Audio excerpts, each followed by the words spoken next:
Meus irmãos, uma boa noite para todos. Que a paz do Senhor permaneça nos nossos corações. Sempre é uma alegria quando nós temos a oportunidade de retornar a esta casa. E a oportunidade se torna muito mais feliz e alegre porque temos o ensejo de falarmos de Jesus.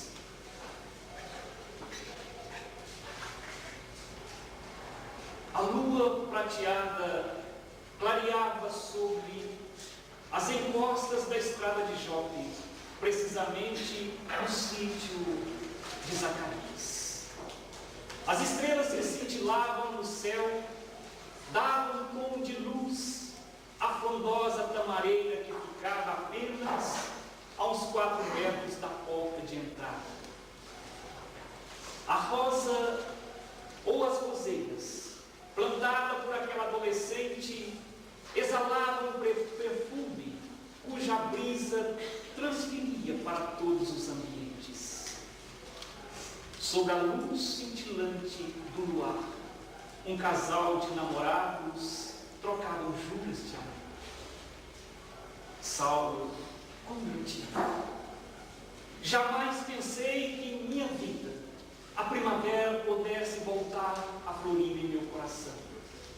A minha vida marcada por tragédias, e você aparece com bênçãos do céu, trazendo novamente a minha felicidade, trazendo novamente o brilho de vida nos meus olhos.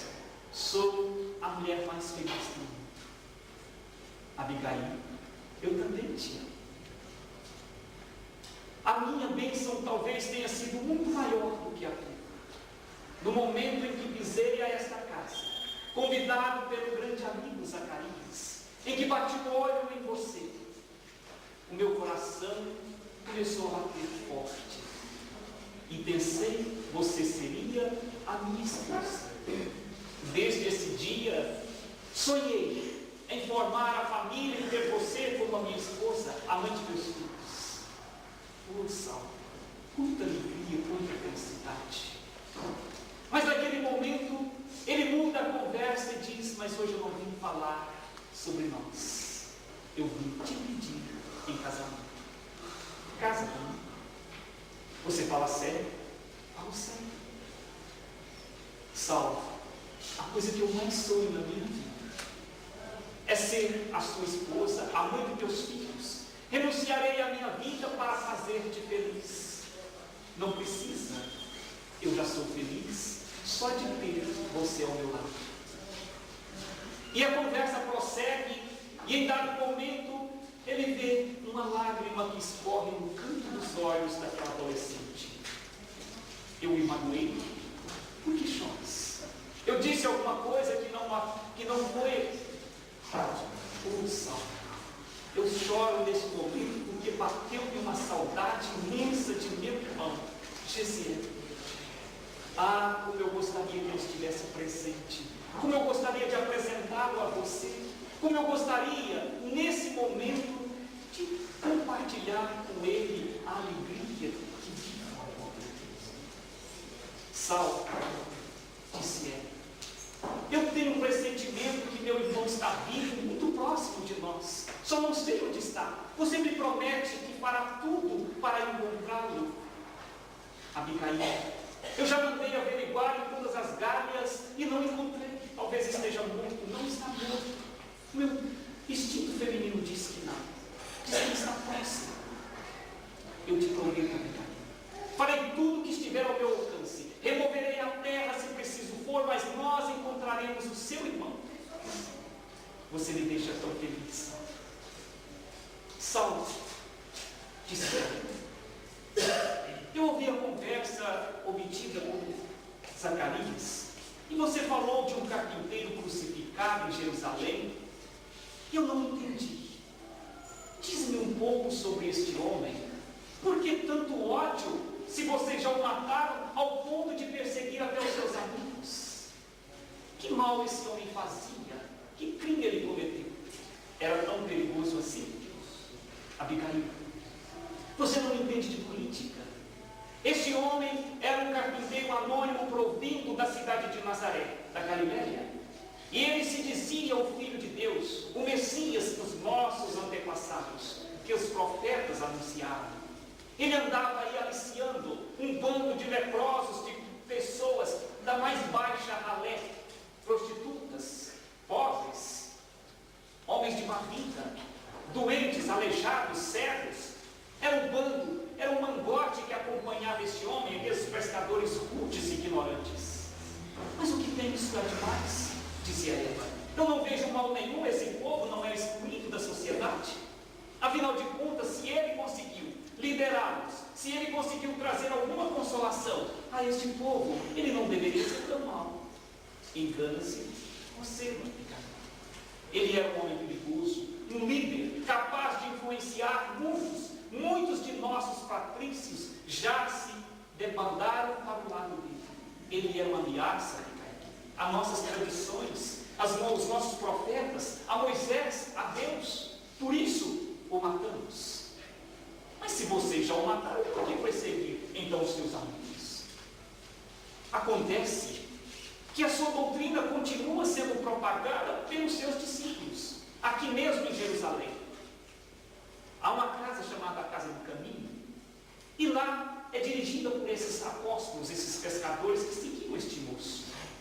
É uma casa estranha, eu mesmo tive lá para averiguar.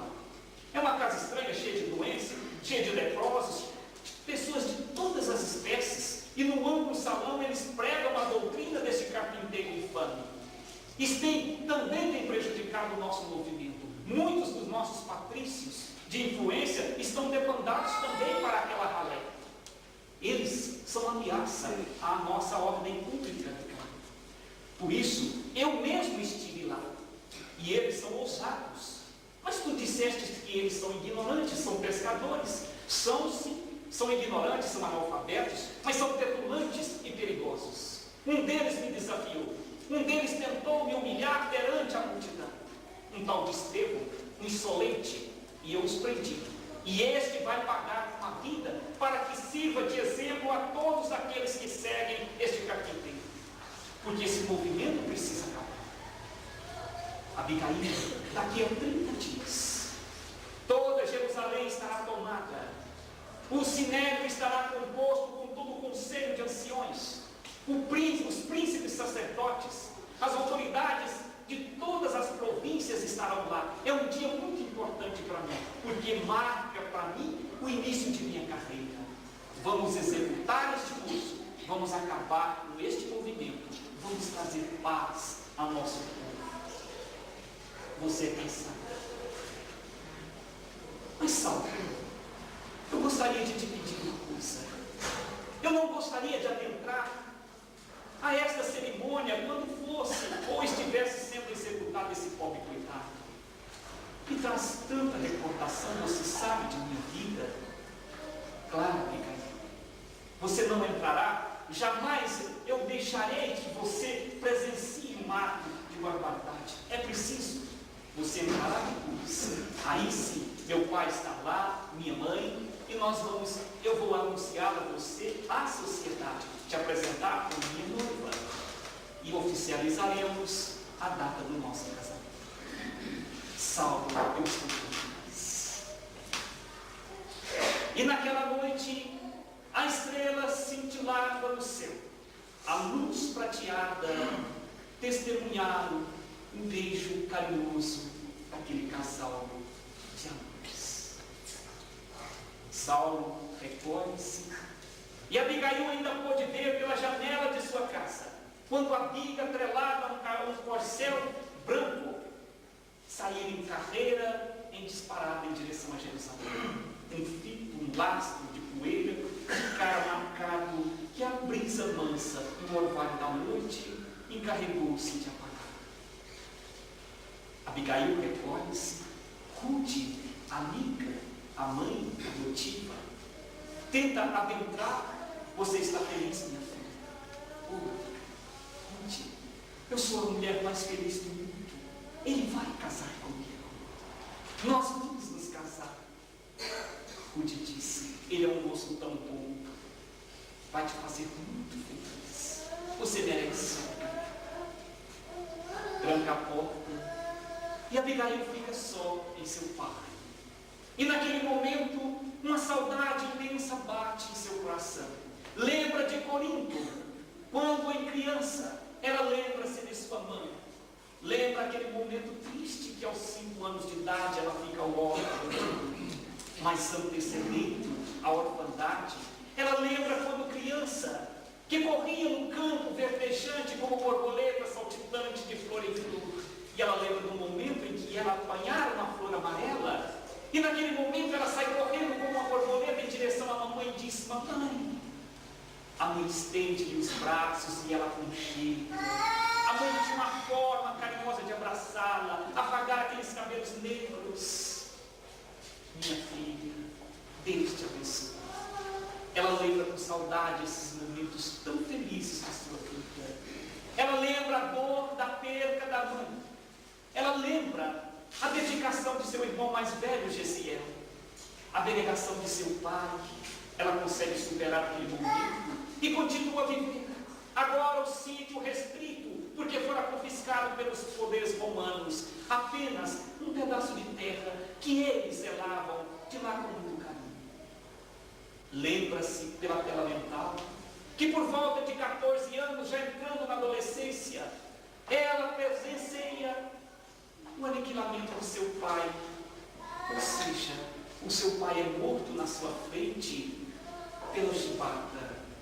Espancaram-lhe até esvair a vida sem que ela pudesse fazer nada. Passiva, presa. Naquele momento ela não sabia o que fazer. Ela ouve a pronúncia da sentença de seu irmão condenado a morrer nas galhas. E ela não pôde se despedir do amigo, do irmão, a não ser com um olhar. A sua tela mental passa-se adiante. Ela lembra-se que naquela noite, quando ela é liberta da prisão, ela não pode ou não teve a oportunidade de retornar à sua própria casa para buscar, que seja, um objeto qualquer que marcasse a sua vida. Este é uma raiz da minha infância. Ela não teve o direito, porque sua casa fora confiscada novamente sem que ela pudesse retornar a buscar pelo menos uma boneca sequer. Lembra-se naquela noite, quando ela é mandada para Ruth, Zacarias, o amigo, que também entristecidos porque perderam um filho na mesma forma, pela injustiça romana, abraçaram-na como filha, e Ruth tinha sido para ela, estava sendo a mãe, Zacarias, o pai. E naquele momento ela sente uma saudade imensa de sua mãe, ela sente uma saudade imensa de seu pai e de Gesiel, e chora. E um soluço profundo é trazido na sua garganta. Ruth abre a porta de novo e diz: minha filha, por que choras? É um dia de tanta felicidade. E ela então começa a falar para Ruth: Ruth, eu tenho saudade de mamãe. Como eu gostaria de repartir com ela esse momento de felicidade. Como eu gostaria de ver papai apresentar Saulo, ver Saulo conversando com Gesiel. Abigail, minha filha, não lembre-se essas coisas tristes de sua vida. Pense no bem. Não conteste a minha ordem, infame. Retire. Sim, senhor. A guarnição tira aquele moço, leva para uma anticâmara, ainda com vida. Abigail então contorna aqueles salões, acompanhada do coro, ou seja, de anciões curiosos, famílias. Ela estava só. Saulo ao seu lado. Ela chega, abraça, ajoelha-se, coloca as pernas, acolhe o corpo do seu irmão, coloca a cabeça dele sobre as pernas. Ele abre os olhos e vê: Abigail, como você está linda. Gesiel, o que está acontecendo? Quem é Estevão? Por quê? Não morra, por favor. Abigail, eu estou tão feliz, disse ele. Jesus está aqui. Jesus está aqui. E ele me chama. Quem é Jesus? Eu não conheço Jesus. Gesiel, por favor, não morra. Eu encontrei alguém que pode nos auxiliar. Ele te libertará, mas por favor não morra. Eu sinto muito. É uma honra para mim morrer por Jesus. Mas antes que eu me vá, dize-me com quem eu te deixo. Então naquele momento, ela vendo a gravidade da situação, ela olha para Saulo e diz: ele é meu noivo. Disse Esther, ou Jesus, amo, ele é um homem bom. Ele apenas não conhece Jesus, mas um dia conhecerá e trabalhará com Jesus com a mesma intensidade com que ele trabalha para Deus e as nossas leis. Faça-o feliz. Dizia: não morra, por favor. E naquele momento, ele espraia um último um punhal, ou seja, como se uma espada atravessasse o seu coração. Era mais um marco de tragédia na história da sua vida. E naquele momento, ela estava sós. Não tinha uma mãe, não tinha um pai, não tinha um irmão para lhe proteger. Naquele momento, ela só tinha o afeto do seu amor. Aquele homem que ela elegeu como o amor de sua vida.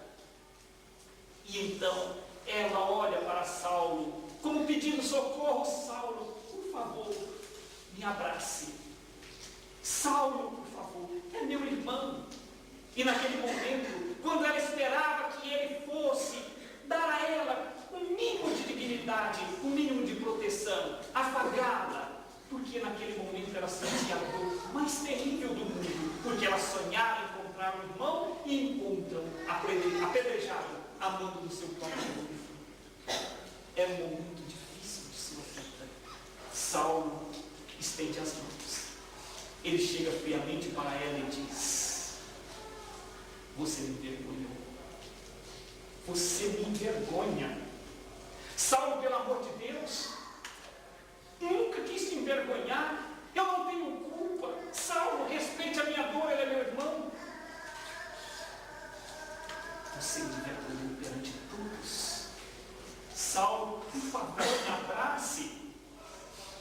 Tudo entre nós está terminado. Saulo, me tire daqui, pelo amor de Deus. Te levarei à casa de Ruth, mas de mim não terás nem amizade. Partindo daquele momento, do Sinédrio, aquele casal em uma carruagem. Uma palavra sequer foi trocada no caminho. Ela havia me prometido que nunca mais diria uma palavra sequer, porque ela nunca teve a intenção de envergonhá-lo, de ferir ou de interferir na sua carreira política. Chegando em casa, Ruth percebe que o ambiente era diferente. Aquele rosto que irradiava beleza, luz, alegria, era um rosto triste, pálido. O que aconteceu? Nada. Está tudo bem. Ele entrega então a moça, retorna em disparada com a Bíblia em direção a Jerusalém. A moça entra ao quarto e chora. O que aconteceu, minha filha? Conte para mim. Nada. Ruth, eu preciso ficar sozinha. Mas minha filha, Ruth, me dê essa oportunidade, deixe-me ficar sozinho um pouco. E naquele instante, naquela penumbra daquele quarto, aquela moça chora copiosamente, lembrando toda a trajetória de sua vida, que foi um marco de tragédias, quando ela esperava, quando ela sonhara, quando ela encontrara o amor, aquela que ele tinha elegido como o amor de sua vida, lhe virá as costas no momento mais crucial de sua existência. Ruth tentava, Zacarias pressionava. Ruth, alguma coisa grave aconteceu? Nós vamos interferir. Vamos tomar satisfação ao Sinédrio. Alguma coisa eles fizeram com a nossa filha. Ruth, muito cautelosa, disse a Zacarias: cuidado, nós já perdemos um filho. Se nós formos lá, talvez perderemos a outra nossa filha, que tanto amamos. Mas de qualquer forma, ela não vive mais. E a partir daquele momento, a sua debilitação orgânica, uma febre convulsiva, começou a tomar conta daquele corpo frágil. Abigail não comia, Abigail não sorria, não passeava mais nos campos verdejantes, não cuidava mais das postas. Rude estava desesperada. Zacarias não sabia o que fazer. Do outro lado da história em Jerusalém, aquele moço, aquele doutor, não fora recriminado porque ele tomara uma postura de homem, afastando de si aquela pobre plebeia que era irmã de uma ruacinha. Em paz com o sinédrio, em paz com o governo, em paz com a sociedade, mas a sua consciência, o seu coração, porque ele amava intensamente aquela jovem, e não fora homem capaz de assumir o seu amor perante aquele momento. Ele preferiu a carreira, ele preferiu o prestígio, e agora ele começava a meditar. 6 meses se passaram para que ele pudesse se curvar, e um dia, era uma noite, Saulo chorou pela primeira vez. Ele chorou copiosamente, lembrando do amor de sua vida, o quanto ele foi ímpio, o quanto ele foi grato, naquele momento que aquela jovem, aquela adolescente, aquela mulher que ele tanto amava, precisava do seu amor, do seu carinho, da sua proteção, e ele negou. Ela não tinha culpa, dizia ele. Ela não tem culpa e muito menos eu não conheço Jesiel. Estevão é uma ruaceira e foi punido, mas ela não tinha culpa. E tomou uma decisão. Eu vou pedir perdão a esta mulher. Eu pedirei perdão a ela, enfrentarei o mundo, largarei tudo na vida, renunciarei à carreira, renunciarei tudo para viver um grande amor de minha vida. No outro dia cedo, atrela um par de corcel brancos numa biga veloz e corre em direção à estrada de Jope, no sítio de Zacarias. Aquele moço que era acostumado à delicadeza e à firmeza, chegando lá, perde a postura da educação. Já chega apavorado e grita: Abigail. Naquele momento, Zacarias, que era o pai, quis adentrar. Afinal de contas, esse moço está pensando o quê? Isso é minha casa. Rude, muito precavida, disse Zacarias: deixa, está desesperado.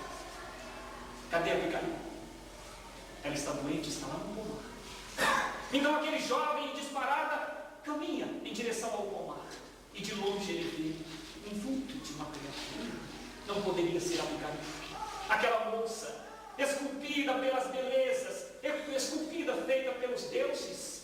Agora de longe podia se ver que mal segurava os panos pela matriz. Abigail, ela volta-se a ele, e naquele momento ele leva um choque. Aquele rosto rubro, aquele rosto lindo, cheio de brilho, aqueles olhos negros, aquela pele vermelha, agora era uma palidez total, mais parecia uma parafina de uma vela. E naquele momento ela olha para ele, estende as mãos e disse: Deus ouviu as minhas preces, Saulo, meu amor. E ele percebe então aquelas mãos por osso, aquelas pontas, segurada com aquela pele sem vida, a dificuldade de respirar. Porque aquela moça, apesar de todos os sofrimentos, também recebera a visita do bacilo da tuberculose. E ela sofria com essa doença e a solidão. Amigas, pelo amor de Deus, o que fizemos ou o que fizeram, o que eu fiz com você? Me perdoe. Me perdoe, minha querida, me perdoe por ter te faltado naquele momento, eu que te jurei que nunca te faria sorrir, que nunca te faria chorar, e te causei tanta dor. Abigail me perdoe. Saulo, eu te amo tanto, não preciso te perdoar porque nunca tive ódio de você. Você cumpriu com o seu dever, você não tem culpa, eu não tenho culpa. Eu te cumpri. Eu vim te buscar. Enfrentarei o mundo. Vamos remover a terra. Onde existir tratamento, eu levarei você. Case comigo. Case-se comigo. Saulo, até ontem, o que eu mais sonhei na minha vida foi ser a sua esposa, a mãe de seus filhos, cuidar de nossa casa, de nossa família. Eu sinto muito, Saulo, mas eu preciso que a morte ronda minha vida. Abigail, não digas isso. Se tu morreres, morro também. Abigail, me perdoe. Eu sinto tanta dor, tanto remorso dentro de mim. Digo, Esther, Saulo, eu te amo. Eu te amo, sim. Abigail, o que acontece com você? Por quê? Saulo, quando eu saí daquele dia, que eu não quero lembrar, eu te disse um dia que Gesiel, meu irmão, eu conheço Gesiel, em sã consciência ele nunca teve nenhuma crise de loucura. Quando eu vi Gesiel dando a vida com serenidade por amor àquele carpinteiro Jesus, eu também naquele dia, naquele momento, eu senti ódio de Jesus, porque eu não conhecia. E eu cheguei aqui, abandonada, sofrida, martirizando todo esse sofrimento, essa dor. Eu quis saber quem era Jesus. Eu quis saber quem era esse carpinteiro capaz de mudar a cabeça de meu irmão, capaz de fazê-lo morrer feliz como morreu, capaz de fazê-lo morrer te amando como ele amou. E então, entre os trabalhadores da vinha de meu pai, passou aqui um peregrino chamado Ananias, e este era discípulo deste carpinteiro. E então eu fui até ele e inquiri: quem é esse Jesus? Quem é esse Jesus que foi a barreira naquele momento da minha felicidade? Quem é esse Jesus que tirou a vida de meu irmão? E então Ananias falou-me de Jesus. Ananias falou: é o Messias, é o que os profetas anunciaram, é o que o nosso povo sempre esperou, e ele veio e nós não reconhecemos. E então Ananias me deu o Evangelho dos Galileus. E todas as noites, quando a dor era pungente, eu abria os pergaminhos e lia a vida, os ensinos, as promessas deste moço. E eu passei a amar-te muito mais do que te amar. Eu passei a compreender que dar a vida por Jesus é o mínimo que podemos fazer. Se eu pudesse dar, não fale nada, disse Abigail. Não digas nada. Deixe-me contemplar o teu rosto. Continuas belo, como sangue frio. Saulo chorava. Me perdoa. Me casarei, eu venho te buscar. Custe o que custar. Levarei a ti. Levarei Rude, levarei Zacarias, levarei tudo. Mas vamos procurar recurso. Não morras. Case-se comigo. Retorna então a Jerusalém desesperado. 4 dias depois recebe a notícia que ele deveria retornar ao sítio de Zacarias, porque Abigail estava passando mal. Ele chega desesperado. Ruth aponta o quarto e entra. Estava ela numa cama. A dificuldade de respirar era intensa. A dispneia provocada pela tuberculose. Ele segura aquelas mãos emagrecidas, pálidas, com o calor do seu amor, e diz: Abigail, pelo amor de Deus, não morra, eu te amo. Se você morrer, morre eu também. Não digas assim. Saulo, Saulo, eu acho que nós não nascemos neste mundo para viver este amor. Quem sabe Deus, quem sabe Jesus, um dia, quando nós vencermos essas barreiras que impedem as criaturas de amar, quando nós vencermos a barreira do orgulho, do preconceito, das posses, da pose, quem sabe nós teremos a oportunidade de vivenciar este amor. Mas eu quero te dizer, Gesiel está aqui e ele me chama, e Gesiel diz que te ama. E eu digo a você, Saulo, que onde eu estiver, eu sempre te amarei e estarei ao teu lado. Porque o amor não tem limite, o amor não tem barreira, e eu não vou morrer, Saulo.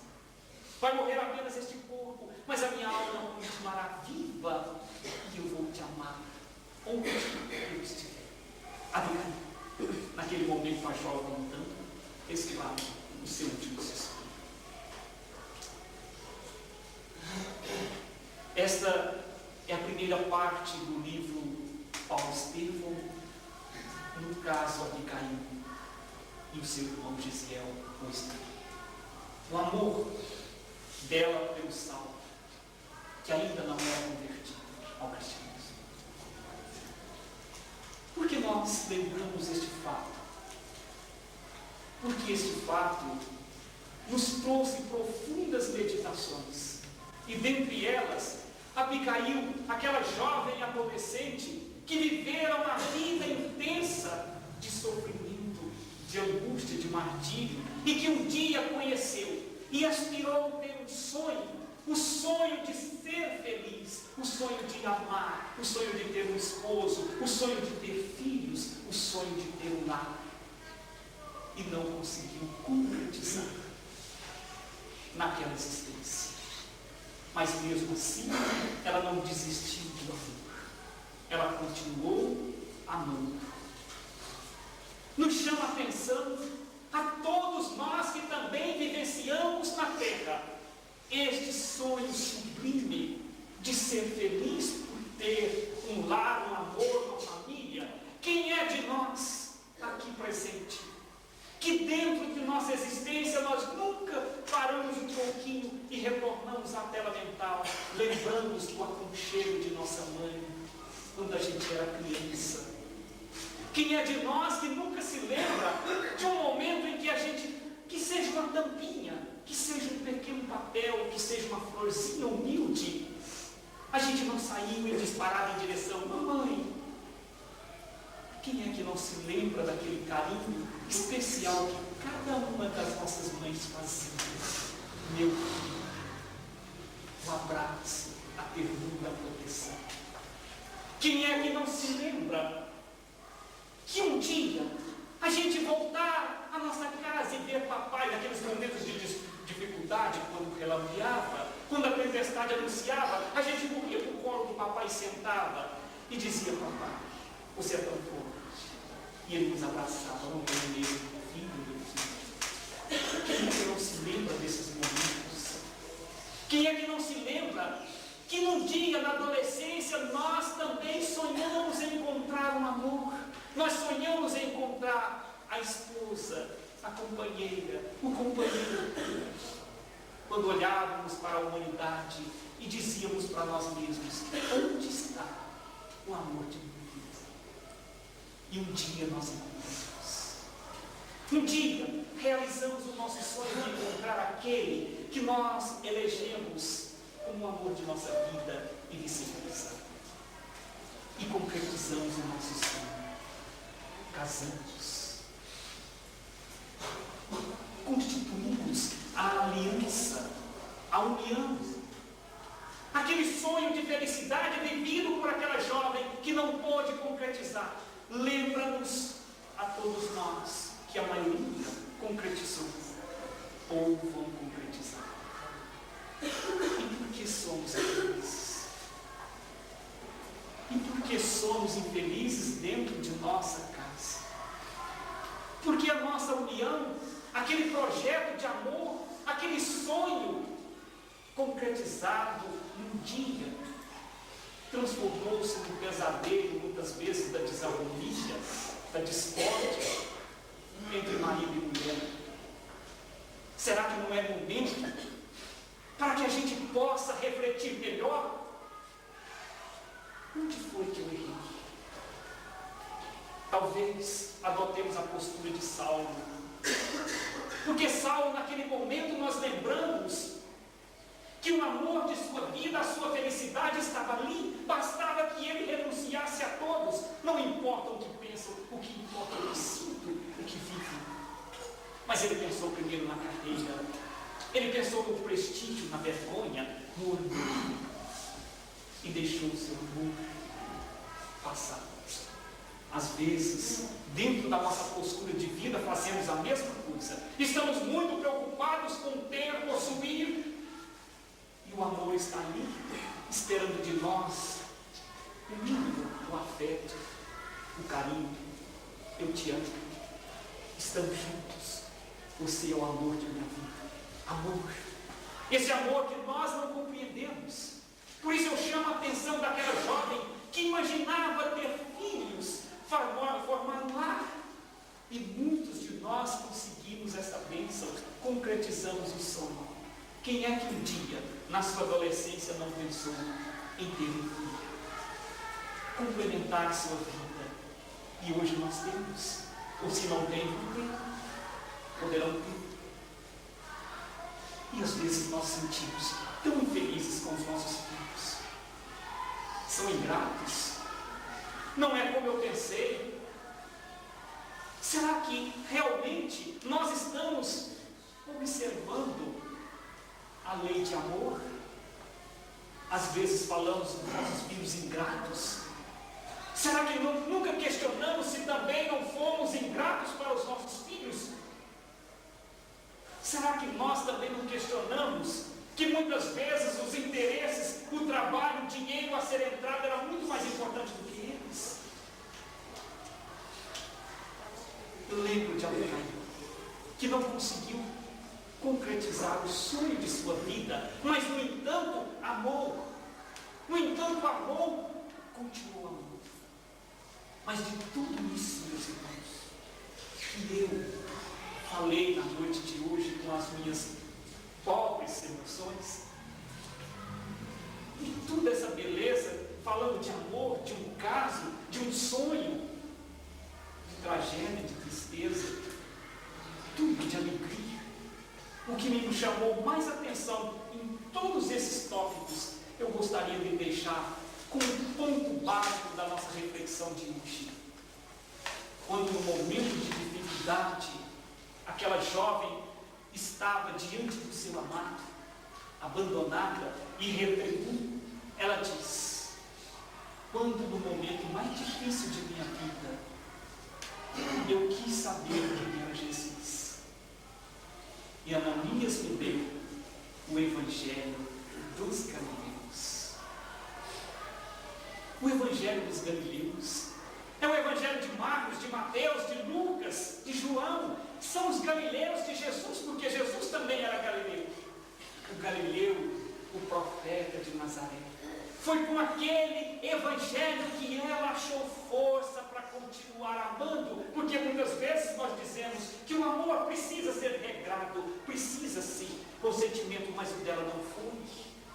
Ela foi regrada à base de amor do Evangelho de Jesus. Então a família hoje, nós hoje, precisamos valorizar um pouco mais, porque Jesus é o mesmo de Abigail, de Estevão, de Gesiel, de Pedro, de João, de Joana, de Cusa, de Maria de Magdala. Jesus é o mesmo para nós. O Evangelho é o mesmo, porque foram eles que escreveram. Os seus ensinos não morreram. Amemos mais, baseando a nossa vida dentro dos alicerces do Evangelho, dentro de nossa casa, porque só assim nós teremos o ensejo de abrir esses olhos para enxergar as bênçãos de Deus, quando permitiu que nós concretizássemos o nosso sonho em casar com aquela pessoa que nós tanto amamos. Agradecer a Deus por aquele momento sublime em que Ele permitiu a santa bênção da maternidade e da paternidade, e pôs em nosso lar aquelas crianças lindas a correr e gritar: papai, me abrace, você é tão forte, mamãe, me ame. E que nós estamos muito preocupados com as coisas. Vamos trazer o Evangelho para dentro dos nossos lares. O Evangelho do Galileu, o Evangelho de Jesus, para ajudarmos a convivência familiar. Maio, mês da mulher, mês das mães. Eu busquei Abigail como exemplo sublime para todas nós, uma pobre adolescente que sonhou vivenciar tudo isso que nós temos em mãos e não estamos valorizando. Amemos mais a nossa mãe, o nosso pai. Respeitemos mais os nossos irmãos. E vocês, mulheres, meus pais, em nome de Jesus, porque eu estou falando em nome dele. Parabenizo a todas pela sublime virtude de amar. E porque só vocês são capazes de vivenciar este amor intenso de Abigail. Que existe uma Abigail em cada um de vós, mas que exista também um Saulo em cada um de nós. Não aquele Saulo duro, mas aquele Saulo arrependido, aquele Saulo convertido, aquele Saulo que hoje é um exemplo vivo de todos os cristãos. Muita paz a todos. Que Jesus abençoe a nossa vida. Que aprendemos a amar mais em família. Deus nos dá.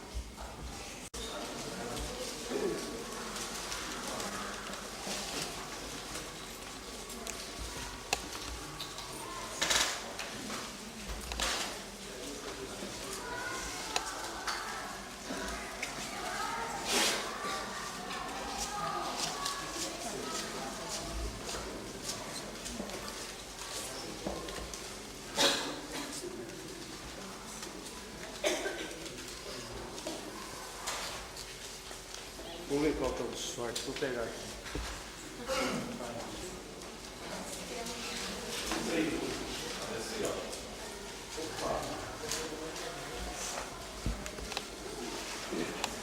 Fazer alguns avisos e convites.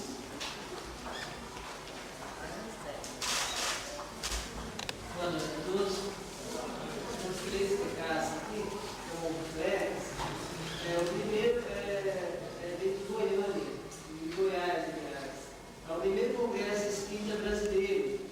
É uma promoção feita pela Federação Espírita Brasileira, a FEB, e a realização é pela Federação Espírita do Estado de Goiás. Então, nós estamos convidando